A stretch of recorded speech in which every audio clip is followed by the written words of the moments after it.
म्हणून अशा या वाङ्मयीन परंपरेमध्ये आपण आहोत आणि वाङ्मयीन परंपरेमध्ये एक माणूस दिवाळी नाही करणार, अंक नाही करणार म्हणता म्हणता सगळ्यांचा गोविंदा निर्माण होतो आणि मग शेवटी आजची दहीहंडी फुटते. अशा प्रकारचं सौभाग्य आपल्याला लाभलेलं आहे. आणि तुम्हाला काय म्हणतो, दिवाळीवर ज्ञानेश्वरांची एक ओवी आहे, सूर्य अधिष्ठिली प्राची जगा राणीमध्ये प्रकाशाची. राणीव म्हणजे वैभव. सगळे चुकून दिवाळीला जाणीव लिहितात, त्यांना जाणीवच नसते की एवढा साधा शब्द ज्ञानेश्वर लिहिणार नाही.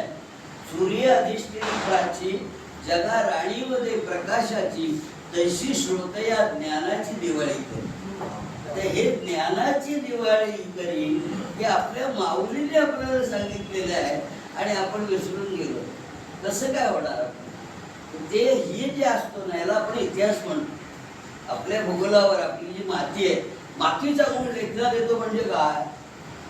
म्हणजे मी महाराष्ट्रामध्ये जी सुजलाम सुफलाम माती आहे त्या मातीचा गुण माझ्या श्वासात येतो आणि मग मी ते लिहिलं जातं. कारण त्याला एक परंपरा असते, त्या परंपरेनुसार आपण लिहित जातो.